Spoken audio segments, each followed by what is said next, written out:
think whenever you see a lineup like the G2 one, everyone wants to beat them.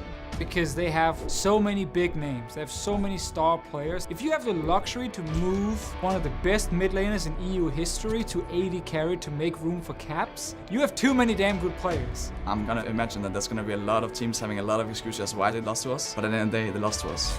G2 is definitely the villain. That just comes with the G2 aura. So it's gonna be fun to see Origen back. The way they left LCS was like really sad. So it's gonna be very hyped to play against them and see if they can reach their old form as second place, right? I think people are underestimating us. I'm pretty sure like 99% of the audience is going to be rooting for us. And Ming is running for his life. Left B's down. Origen are down. And G2 Ace Royal never give up. People have no idea what they're going to get hit by. A lot of teams and players are just scared, honestly. Scared of what this team could be. Scared of our individual skill, of what they can't beat. On Perks' side, he might have like that drive to prove that I made the wrong choice, that I left him. I'm gonna smash Mithy so hard. I'm gonna send him back to America. He needs to know who was the boss in the 2 years we played together. For Europe, G2 is the super team here. Super teams can go down and they will go down. I think once we see ourselves in players on the international stage, people are gonna remember those words and they're gonna remember that we're not just like another team in EU. We are the team. I am not your enemy.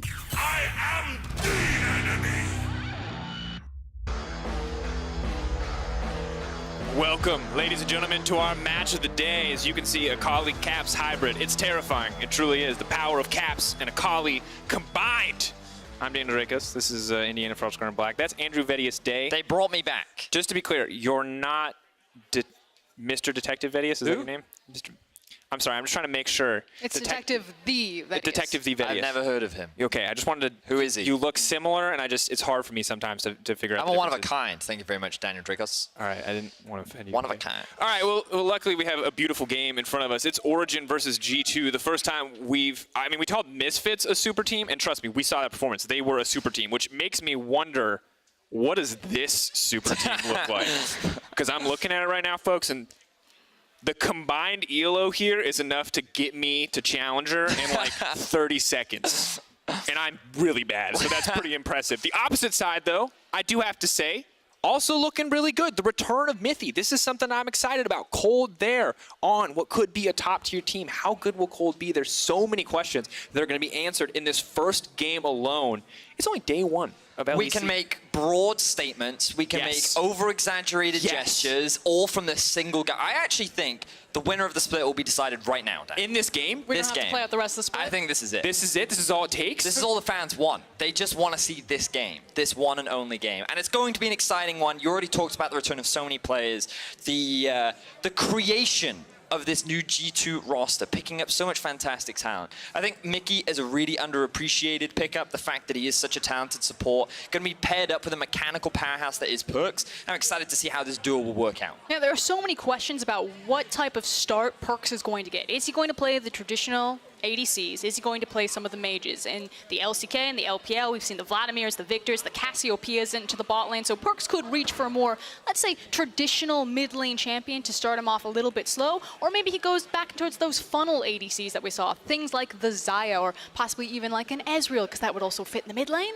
I feel like from what I know about Perks on a personal level, that he's the kind of man who likes a challenge. So I feel like even if there is a mage available, he's going to come out here with a statement. Yeah, he's going to be like, what is the coolest AD carry I can play that no one would ever consider as a solo laner? Like, what is the most definitive statement I can make right now to style on Sheriff and Mithy? I feel like that's what we're going to see. And if it is about what type of form is Perks going to start in, I think people are also asking what type of form is Mithy going to start in. Faced a lot of criticism, especially in NA, now has returned to EU. We just saw another returnee get a fantastic debut with Febiven, and I think Mithy is also setting himself up for that. I checked his solo queue. He has been grinding the games out, obviously trying to get back into that top mechanical form. So I've got a lot of faith in this Origen, and I've got a lot of faith in this bot lane particularly. What tier did you put them in?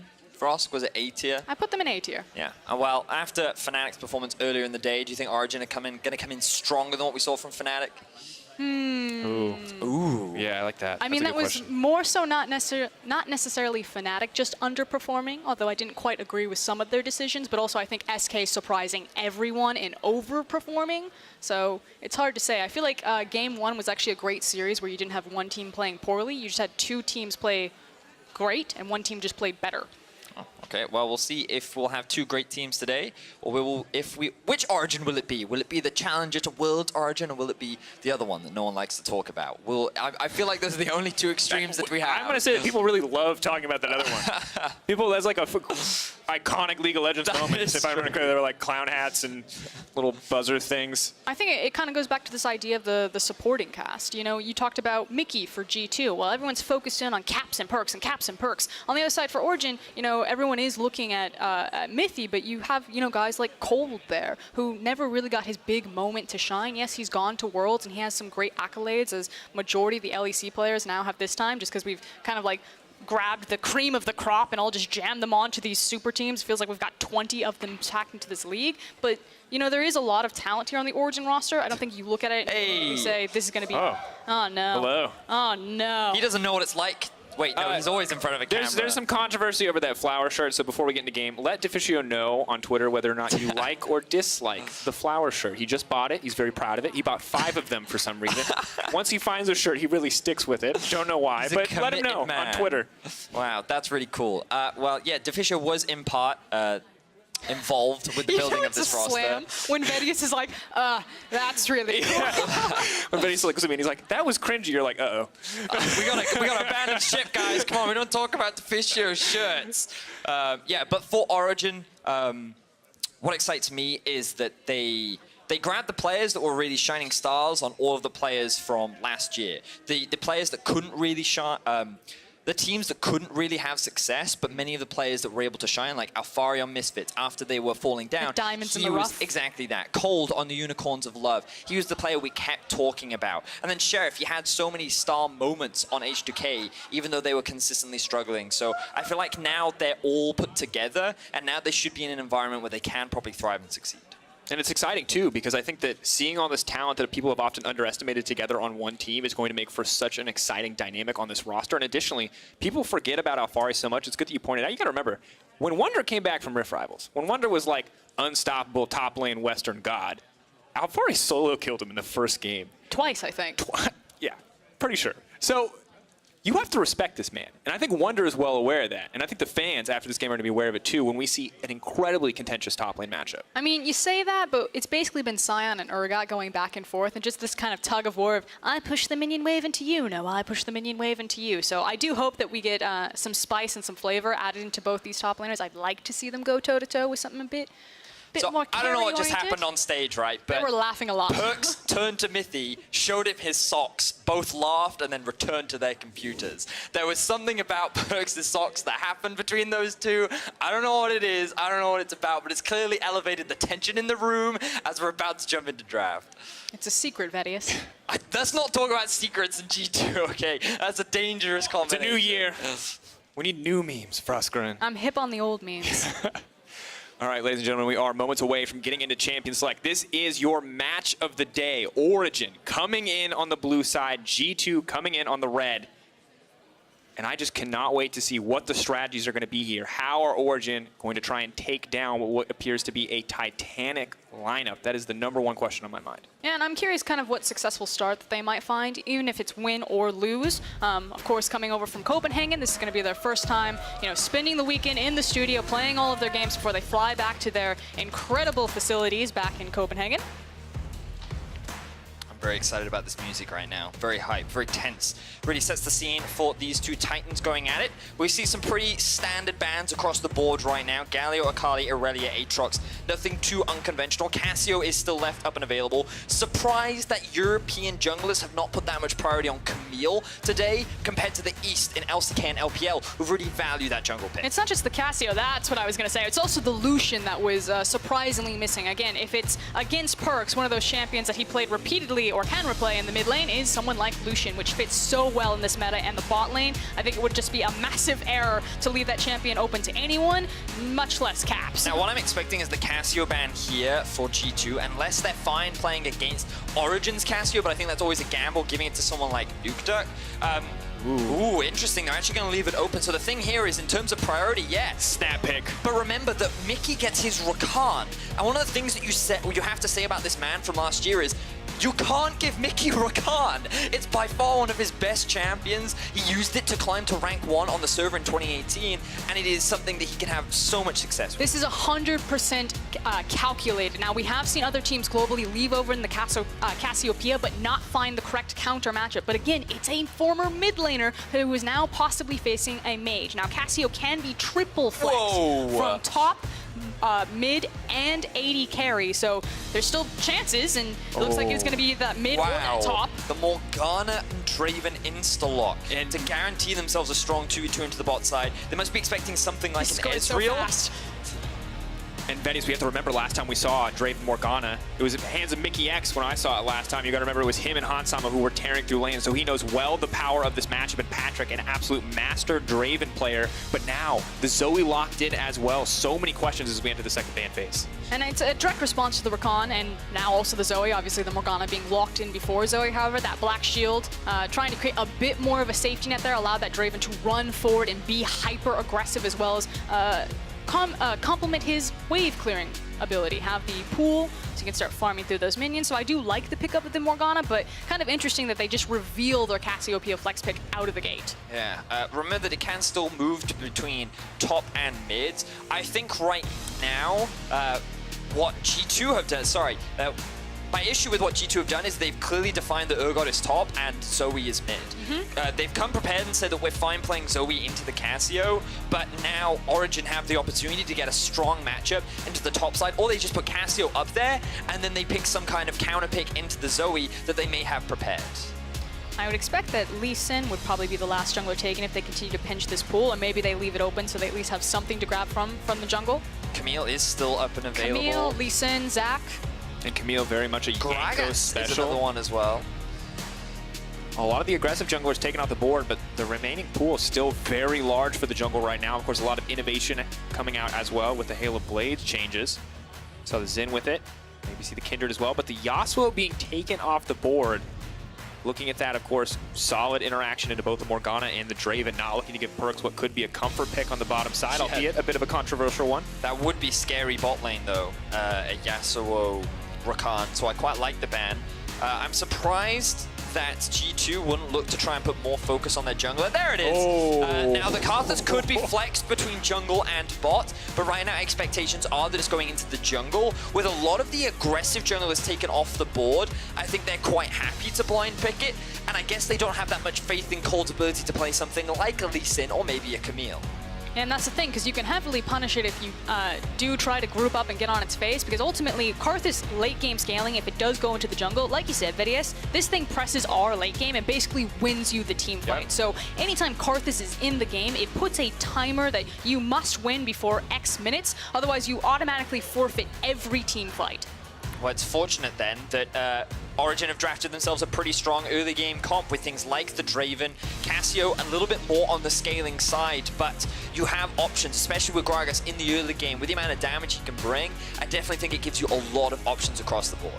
Oh, Will! Okay.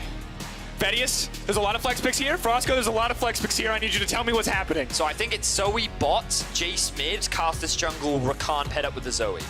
Rakan is like the only one we know for sure, and that Urgot is probably not going to the jungle. Okay, Karthus jungle, confirmed. Jace, Rakan bot lane, question mark?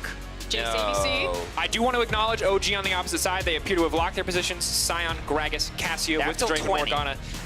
Bot lane. This is back, like back when people They're going to swap. They're going to swap. There's one more swap. I'm expecting it. Just where is it? Hold your breath. 2 seconds. Oh, There's the swap. We knew it would come through. The Zoe bot lane for Perkz. Everyone's been excited to see, the new AD carry Perkz in the bot lane. He's cheating. He's playing mid laners in the bot lane. He's brought last year's meta to 2019. But this is why those experts on the panel, Vedius, said that Perks was going to be top 3 ADC. We looked at the champion pool, we're like, that's a mage, that's a mage, that's a mage. Bold strategy bringing up the panel. They don't have a lot of fans right now. Here we go, ladies and gentlemen. Origen, tried and true, sticking to a very strong composition, very standard champions in each respective role. The Draven may be an exception to that, but on the opposite side, G2, almost as expected, getting incredibly creative with their flex picks, using the strength of Perks and Caps in their flexible picks. But Vedius, picks to watch. What are you, almost like, what, 4 for 4 at this point? The Karthus jungle now coming in. Yeah, I heard a lot about Karthus jungle. I thought that it was going to be a little more niche, but the fact that G2 would just blind lock it in is really exciting to see. We'll talk more about it once we get into the game, but Dracos, Origen versus G2, set us up.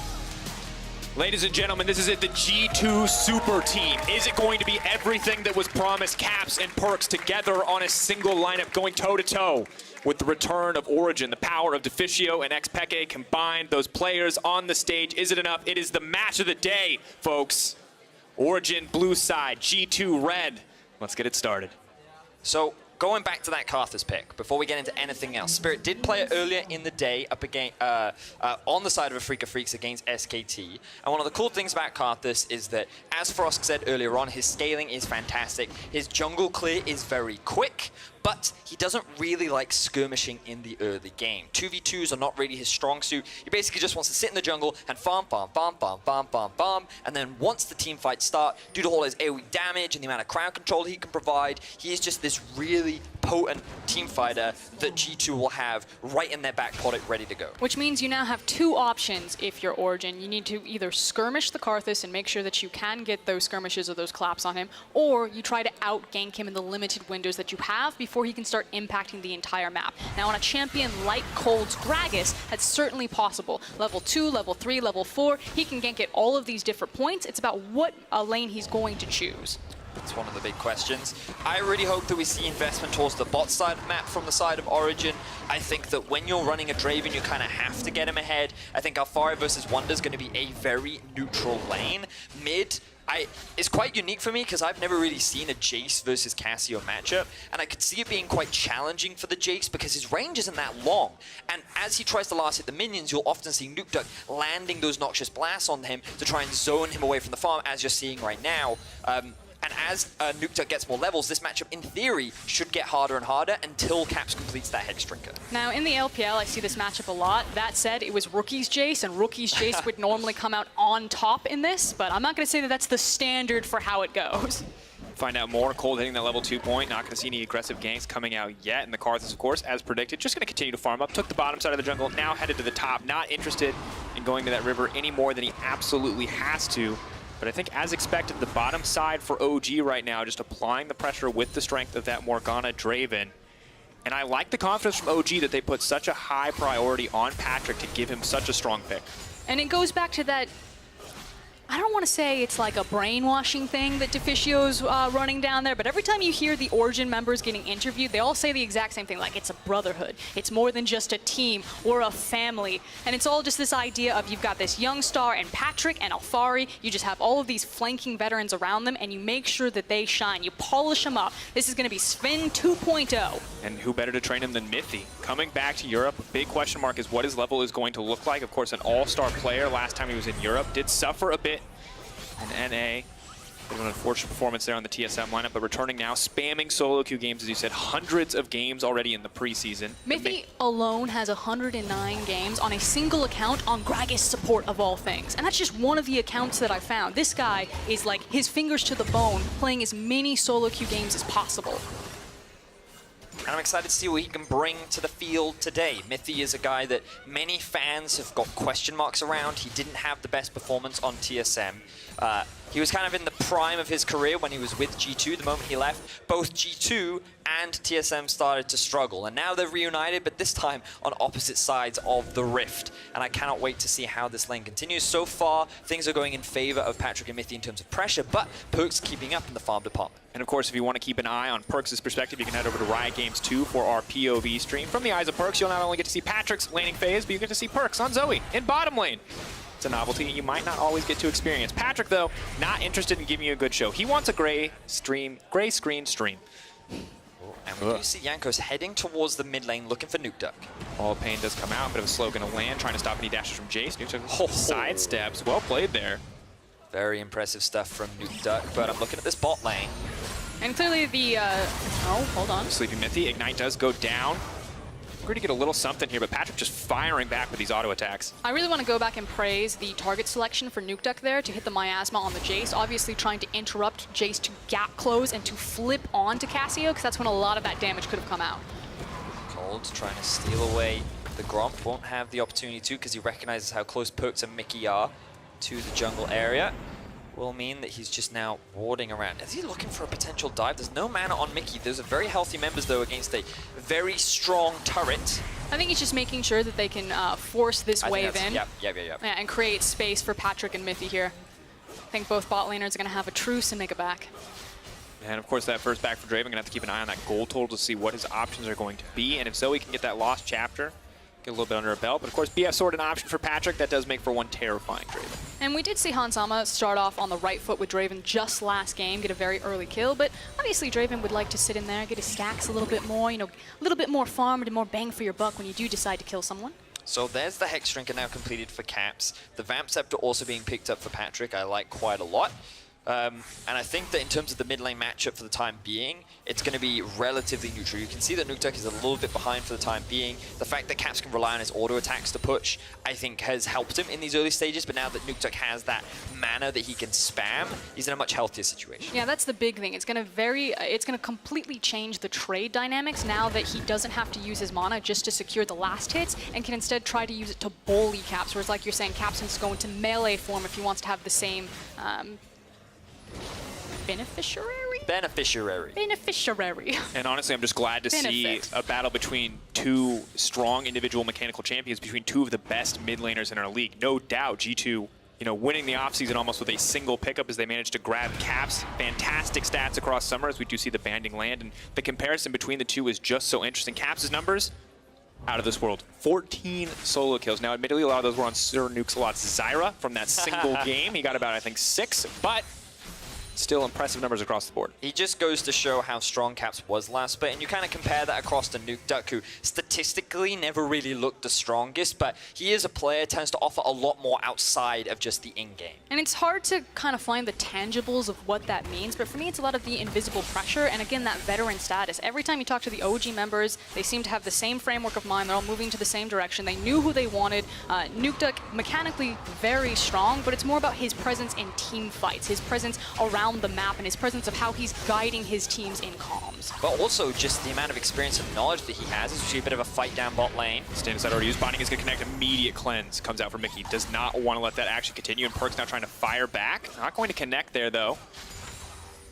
But yeah, going back to the mid lane, it's funny because when I speak to Deficio, we know that the Year of the Duck was largely set up by him last year, but he has nothing but praise for the guy. The fact that he's a very knowledgeable player that offers a lot of insight and is very valuable at teaching the other team members stuff that, you know, you just don't need to rely on coaching staff for. He's just so smart, and he works very well with Andre, who they have as a head coach, to kind of level up the entire team. So that's one of the big values that Nuke Duck has, and why so many pro players have so much respect for him, even if he can't always showcase it from a stats perspective. And you see the member on the team that people expect to be leveled up, and that is Patrick, a young player by comparison to the rest of these veterans, and doing well so far up in CS in this lane matchup, making good use of this champion that they picked to be lane dominant. Now, not afraid to get aggressive here. Mickey stopped in his tracks, but may look for the re-engage. Unfortunately, just takes so much damage there waiting for that black shield to wear off. Oh, that's a big ulti use from Perks. Mithy looking for engage. Wants to run it in. The Ignite does go down. There's the ulti coming out. First blood does go over to Mithy, but now Patrick wants to follow up. Ulti coming down from the Karthus. Mithy knows he's dead. Trading back on the side of G2. Yeah, unfortunately didn't have the heal there. Used it previously in the fight before the Karthus ultimate even came down. And it is a 1-for-1 trade, but a huge win for Patrick. Patrick and Mithy just secured first blood against the G2 bot lane. Perks and Mickey, they got outsmarted in that 2 versus 2. Mithy got so close, and it looked like he was going to land that binding onto Perks, immediately turned his attention onto Mickey. He still had his flash, he couldn't react in time, and it allowed OG Patrick to pick up that kill. And it's about how well they're playing around the windows. Perks is throwing all of these skill shots, and every single time they miss, Patrick and Mithy were always in position to punish. And now Mithy's in position to punish once more. Binding not going to connect, but Caps is running for his life. They're going to back off, taking half his health in the exchange there. Good to get out, but aggressive play coming in from Mithy as he moves into mid.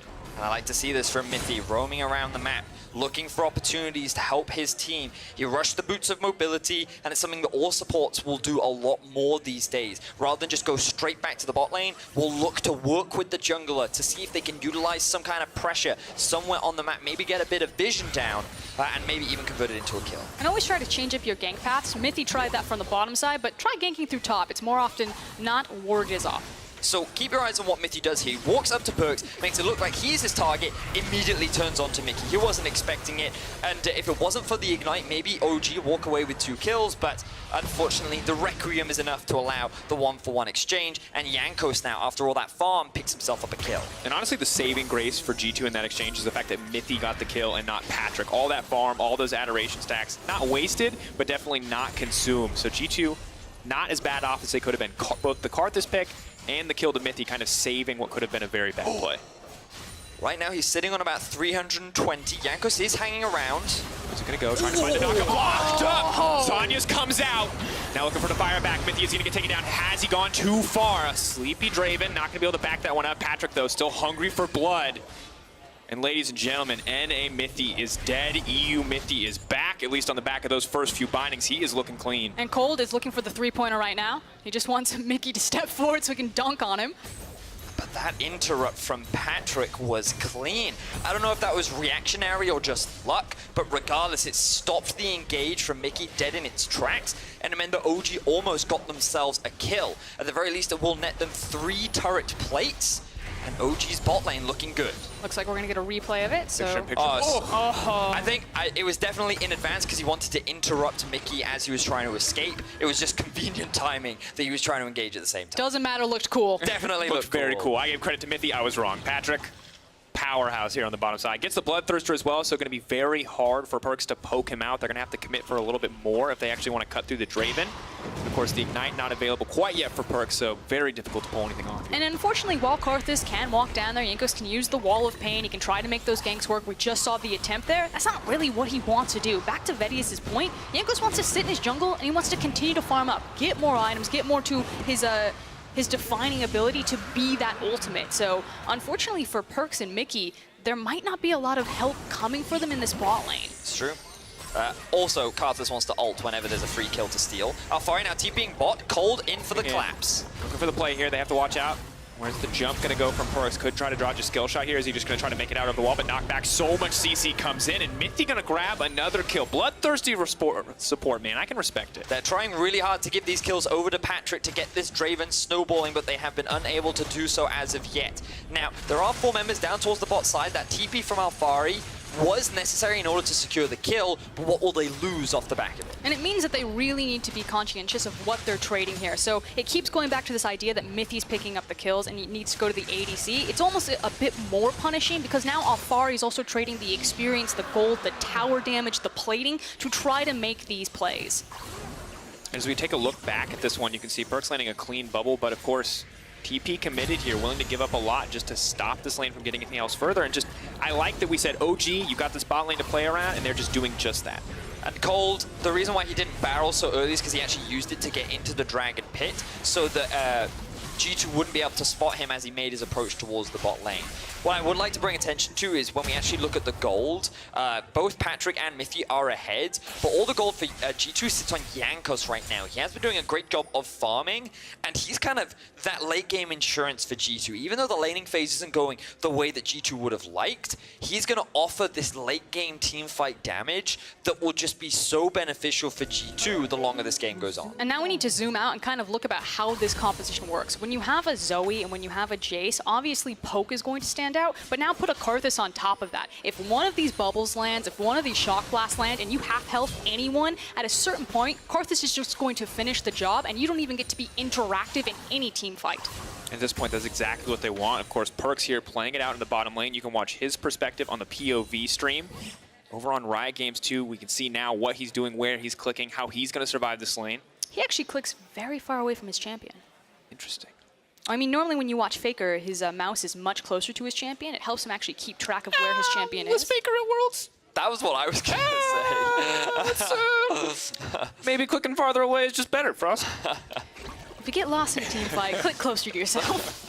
What I will say now is that it's a lot easier for Perks to manage the wave, given that he's completed both the Blasting one and the Lost Chapter. His Q actually does damage now, which means that it's much more difficult for OG to siege onto that bot tower. Fortunately, for both teams, no towers have dropped just yet. The goal is still even though OG have the kill advantage. And again, it comes back to Karthus and Wonder holding on to pretty healthy CS advantages, along with that kill that he was able to pick up. And a big question going into this game was, would OG be able to hold their own up against this new G2 lineup? But for now, things are looking good. Patrick has to be careful, though. Karthus is here in the midst of everyone. Colt needs to get that Karthus away from his team. And they're going to back off, just looking for the disengage here. Neither team looking to take that fight. I like the fact that OG don't want to overcommit because they know that Karthus has the Requiem available. So you can't go super low health trying to chase these kills and then just get punished across the board. That said, it still feels like onus is on OG of how they want to play around this bot lane and finally crack this tower. Right now, Mithy just wants to kill people. They're looking for the engage. The TP has now been committed. Patrick has finally gotten that catch out. They're running. Yankos is here. Wonder's in the midst of everyone. They knock that Karthus right away. Ulti's going to come out, combine it with the Urgot. But Mithy with the perfect stopwatch to deny both ultis is not quite enough. The root coming through. Wonder now could just go down. Nukeduck potentially going to look for the engage here. Eyes on the Cassio. Where it's going to go. Cole is so incredibly low. Caps swap form is maybe look for the extended shock blast. Not going to have the cooldown. Nukeduck does have the ultimate, but there are so many low health members on the side of Origen. I think they just have to abandon the turret and get out of here. And I said that onus was on OG, but G2 strike back. They throw everything in the kitchen sink into this bot lane and try to force this tower. Ooh, Mithy. So go to low. base, Nukeduck's moving Mithy. down. Just uses the black shield just to make sure that Nukeduck is safe. Sion, meanwhile, is on the top side taking a tower. By the skin of their teeth, no one died there. Whew. Close one. Still, didn't Origen actually pick up a kill? Oh yeah, because it started off by them collapsing onto Perks. And you know, you talked about it earlier, Drake, because NA Mithy is gone, EU Mithy back. Flash binding. Perks didn't have time to react to it, and this is the second binding that we've seen Mithy land at point-blank range. Look at him go. Flash in, secures, even though the ulti came out for Perks, it wasn't enough. And all that extra gold, I believe that was 1,200 gold goes onto the Draven. And then it's party in the bot lane as this will continue for probably the next 30 seconds, and we're going to zip right out of it. And now the Rift Herald taken as well can be used to break that top lane instantly if they want to, but OG starting to build themselves a 1k gold lead, can look to get more, but they have to be careful. Immediately the engage comes in. Goodbye, Patrick! You gotta play lane phase, buddy, but you gotta be a little bit more careful when you walk into that mid lane. And this is where G2's composition is really going to shine. A mid-game poke-oriented comp. They hit you with one of these abilities. One of those bubbles tags, the Shock Blast is immediately going to follow through. They will very quickly delete members and then use the numbers advantage to pressure objectives on the map. And immediately, or just like that, G2 have closed the gold gap. It is now even between the two teams. And what was looking good for Origen, it feels like G2 always have an answer. And that's what makes it so exciting. Many people were excited about how these two teams would compete. Some people had doubts around Origen. Some people didn't believe that Perks would be a strong bot laner. But so far, this game is delivering as Mithy looks for another potential pick in the bot side of the map.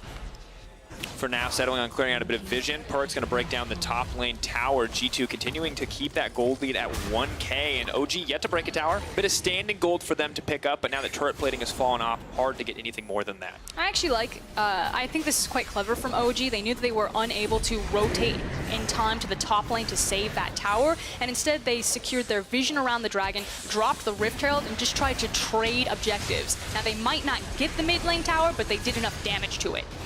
Done a lot here. One more hit. Is it going to come through? Not going to happen in the end. Shelly. Oof. They can also fall back to their vision. They've got complete control of this bottom river, which is why they want to fight in it. Sleepy Trouble Bubbles and Bindings. That's what you got to look out for. Watch for the skill shots to connect. Patrick. This man has a Hex Drinker. The ulti's coming out too. The Black Shield's gone, and so is Patrick. Frostgurn, you said it earlier, you said they are not going to interact. They are not looking for the enemy team to push buttons. OG didn't push a single one other than that Black Shield, and you just watched Patrick drop. That is absolutely brutal. And G2 immediately capitalized, securing themselves another mid lane tower. You know, I was skeptical of this combo at first, but when you see it in action, oh man, it is brutal. Anything lands, any form of damage, the Requiem comes through, and it's more gold onto Karthus, which then makes the Requiem more potent, and this comp just gets more obnoxious and more painful to deal with the longer the game goes on. And what's crazy is they still then have hyper engage like the Rakan, so if that poke lands, you can't run away from it. They will find you, they will chase you down, and they will make you pay. Also, look at that. Ooh. Yeah. But look at here to Cold as well. The Q into auto for Perks. Just disappearing. The full AP Gragas hasn't really been able to do a huge amount this game, and Jankos right now really stepping up in terms of being really the cleanup crew for G2. And when you look at this, G2 just exploded into this game. It was so slow, back and forth. OG felt like they were winning out on some of these trades, but now that Perks has that first item completed, now that Caps has a few items under his belt, and the Karthus is starting to take off from the farm, they are just so strong. They went from non-existent on this map to killing people left and right. I just like how proactive. They recognized that while they were struggling in the bot lane, that they had a plan about how to fix it. Immediately called down, had all the members, once Jankos felt he was strong enough on the Karthus, and then just turned the tides. This was Patrick and Mithy all day styling on Perks and Mickey early on.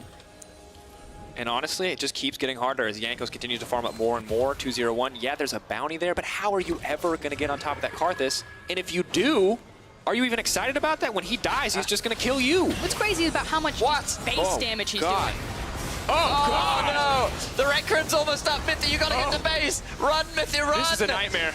Jankos is running. He's so quick. He's ready for this. Wonder. Oh, it's going to take... Mithy, you got to go. His ulti. Oh, no. Here it comes. They're looking for blood. They're chasing him down one at a time. It's not interactive. It's not even fair. So much damage has landed. And OG haven't even gotten to fight yet. Maybe not interactive, maybe not fair, but boy, is it fun to watch. So much damage. Do you remember when you were talking about ARAMs earlier? This is the ARAM Nightmare comp. Turns out in 9-1, it's really good on Summoner's Rift too. You've got the Karthus, you've got the Jace, you've got the Sleepy Trouble Bubble from the Zoe. You know, I think the only way this comp from G2 could be more obnoxious is if they had a Morgana instead of the Rakan. But now we are. Perks once again looking for Sleepy another Trouble pick. on the Cold. Luckily, Requiem is down. It does have a cooldown, so he will be safe for now. Jankos biding his time, waiting for the next one as the Dark Harvest just continues to stack up. And it's really rough that when you look at OG's composition, their only hard engage is either a displacement barrel from Cold or Scion ultimate. And if the Scion ultimate goes through, you have the Wall of Pain, so it's actually really easy for G2 to say, yes, Scion, come on in, and then separate him from his team, and their inability to immediately follow up. So OG's comp, I don't actually know how they want to fight into this. I think that G2 actually have a lot of tools to say that, yes, we're a poke composition, and we make it immediately hard for you to jump anywhere near us. Like, you can't force a fight against them. You can't walk through a wall of pain to get to the Karthus. Definitely not against a Zoe, definitely not against a Rakan. Vedius, you talked about this Karthus. You said late game scaling, at a certain point you just lose to Karthus ulting. Have we hit that point? What point are we looking for? Oh no, mate, he has like 1.5 items. He hasn't, he looks like he's foregoing the Morellonomicon and going straight for the death cap. And it's kind of like at that point, which normally happens a little bit later into the game, but he's been farming very well. He's picked up 2 kills, is when these team fights really get scary. And like one of the answers to it is Soraka. That was like one of the old school answers, but also just kind of snowballing an early lead. You never let the Karthus get to that point. Unfortunately, OG, while they had a good bot lane, and while things look pretty positive in terms of the game, they didn't snowball hard enough. And now G2 have got to this point where they can leverage their longer range and just slowly chip away at OG whenever they try to do anything. And obviously the Soraka interaction is that when you see Karthus start to time up the Requiem, you yourself press Wish, and so you can try to absorb some of that damage that the ultimate's going to do. But because Morgana came out first, the Karthus was a pretty free pickup. Also, I'd love that you explained that interaction. So he pushes R, so then you push R, huh? They told me to explain. Is he dead? No, they don't need to push R here. Mithy, dead. Oh, no. He's gone. The engage now coming in as well. The ultimate has now come out. How far will Nuke Duck make it? Trying to run. They're buying time. They're trying to burn him down so the Urgot can bring him back. Is drowsy. Not going to happen. Still asleep. Caps looking for the shot. Perks not going to find it. Yes, there it is. Rakan flying over the wall to back up Caps. G2 are tearing this team apart. But did you see that OG Brotherhood? They took a bullet for each other. They were just diving in front of it.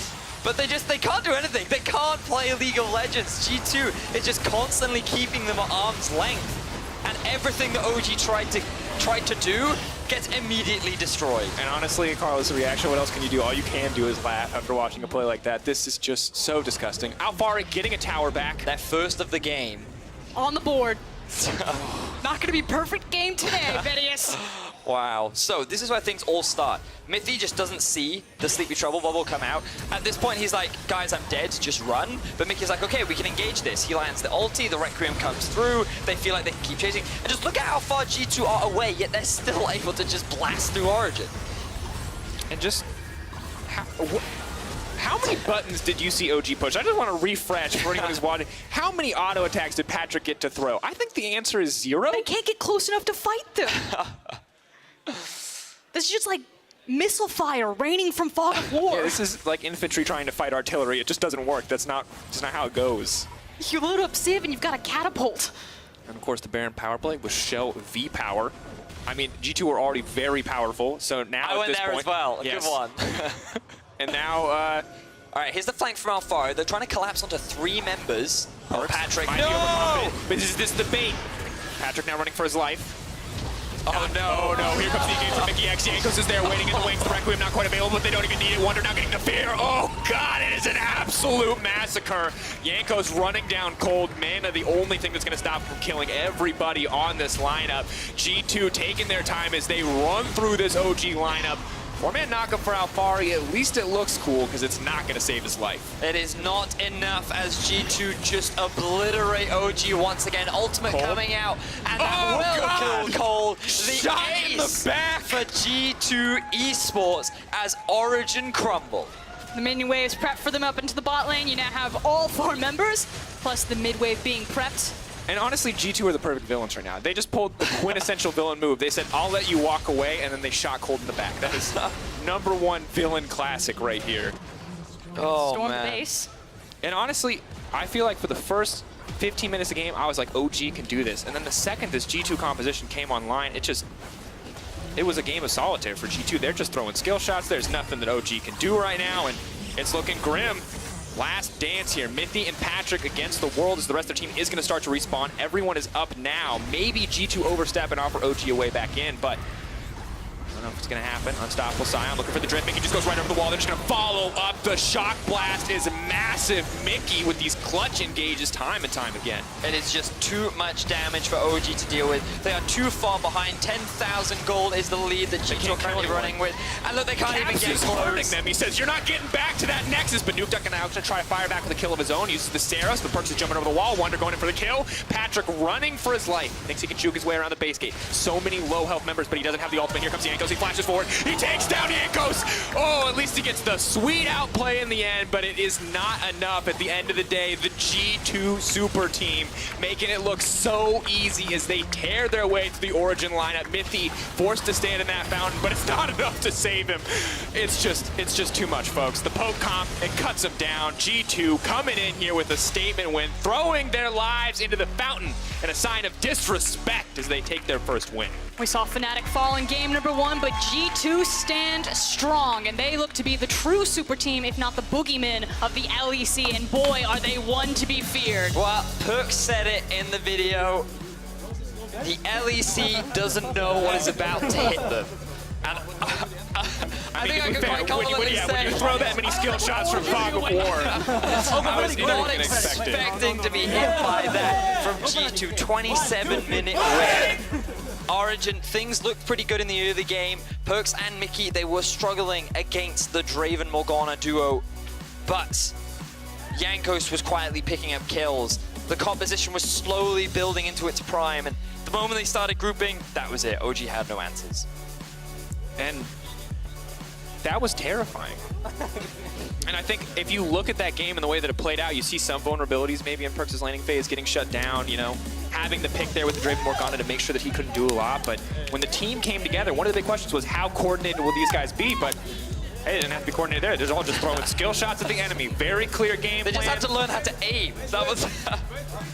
I mean, glass half full from G2, you see an incredible composition, you see it executed beautifully, and you're like, yes, one of these teams, they lived up to all of the hype behind them. Now I've got Misfits, I've got G2, I can get behind them. On the other side, for Origen, glass half full still, Mithy and Patrick had a really nice lane phase. They were doing well for a while there. I think things started to unravel when they tried to force that bot lane play and then lost a lot of pressure into the top lane, but other than that, they didn't really get to play League of Legends. Maybe if they play League of Legends next time against a comp that isn't that. I will say for Origen, going up against G2 as your very first game of the split is always going to be challenging, but I think that there are things that they can take away from this, because then when the rematch for G2 comes around, they are hopefully in a position where they've grown more as a team, and it's better to have your weaknesses exposed early on by a very strong team rather than learn them much later on into the split. So from an outsider's perspective, it's difficult for me to tell what the weaknesses were. I just think that the comp was really strong from G2, but I'm hoping that Origen can learn something from this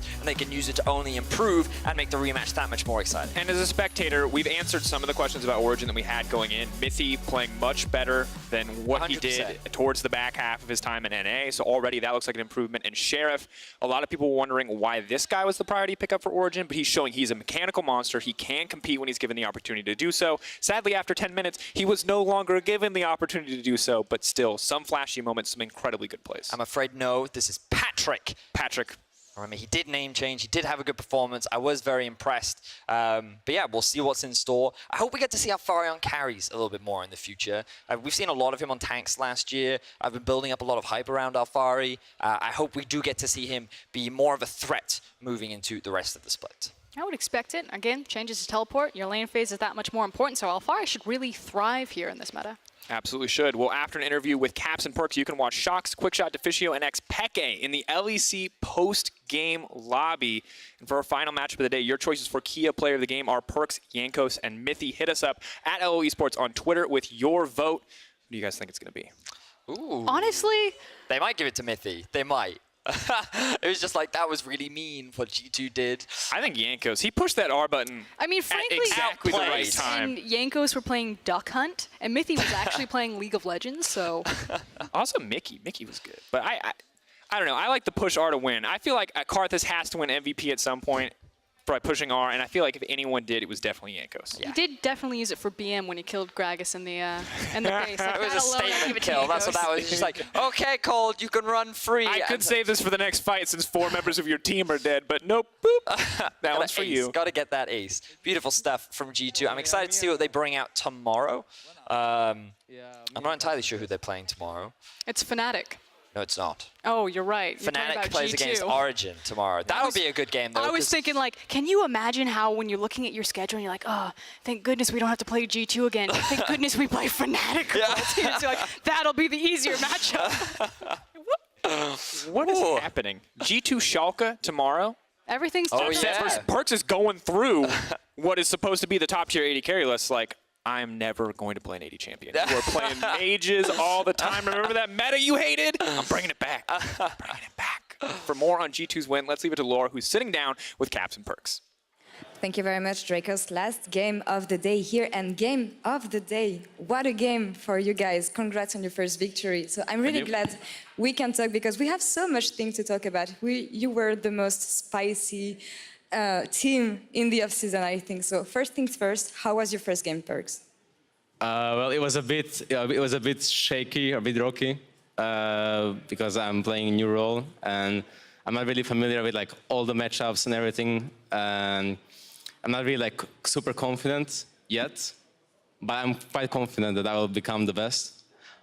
I just think that this game was a bit hard because they have like Predator jungler and Drea Morgana bot.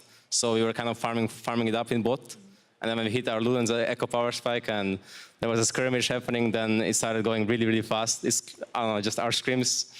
Sometimes they go a bit fast, and it was kind of like our scrims, I guess. We'll get back to your performance a bit later. I have something to ask you, Caps, because you brought some spice in the off-season with the change you made. So I want to know if Medius and Vedius were right in the beginning of the show. Why did you choose G2? Well, I mean, there's a lot of reasons why I chose G2, right? And a lot of people have different theories on why, and I wanted to do it. Like, a lot of people think like I'm trolling, and I mean, I kind of am, right? But I truly believe that like our team has such a high ceiling because we have so good players, and we play like we just play really well. I imagine in my head that we would play really well together, basically. And so far, it's been, yeah, going pretty well. Yeah. How about you, Perks? How are things been going since Caps arrived in the team? It's been pretty much what I expected.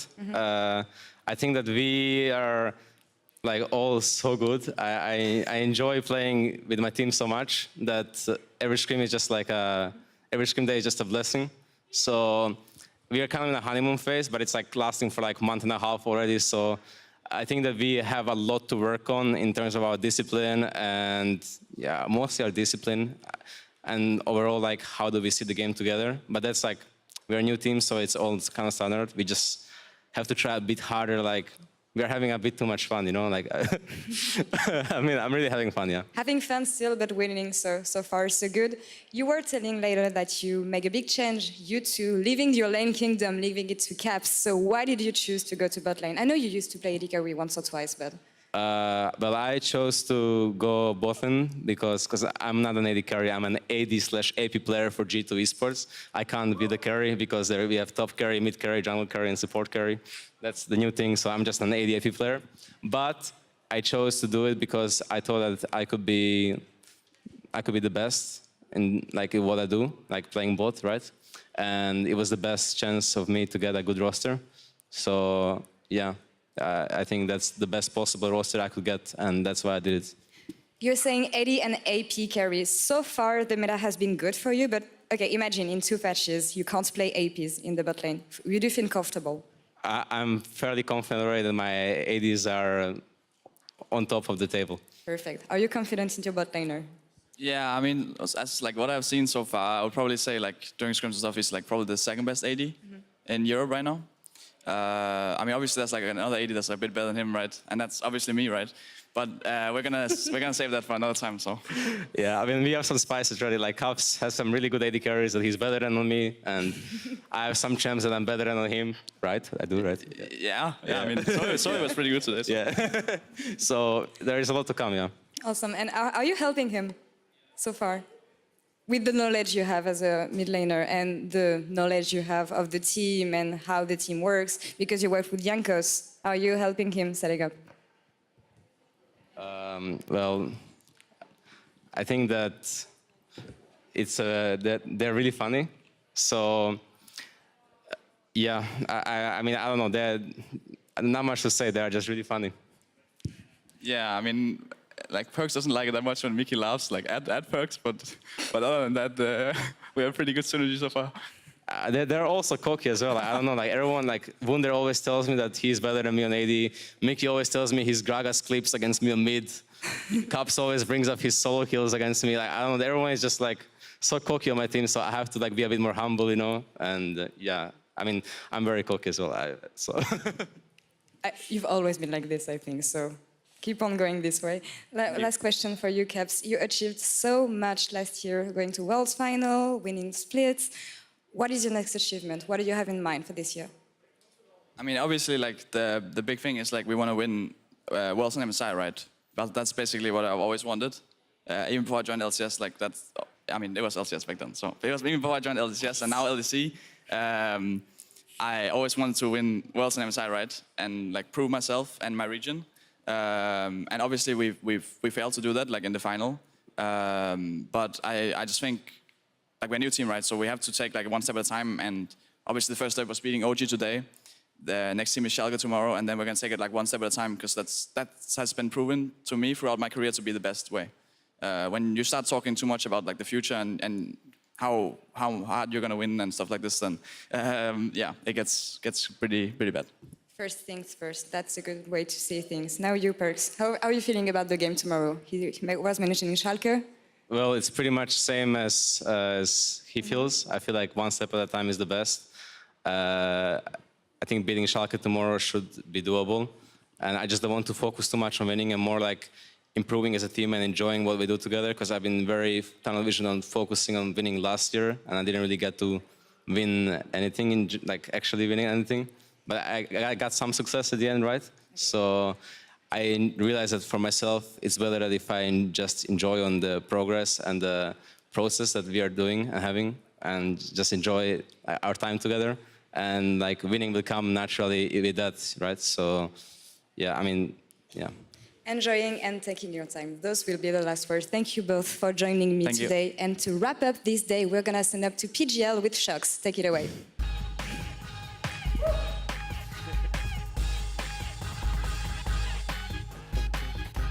Ooh, fancy.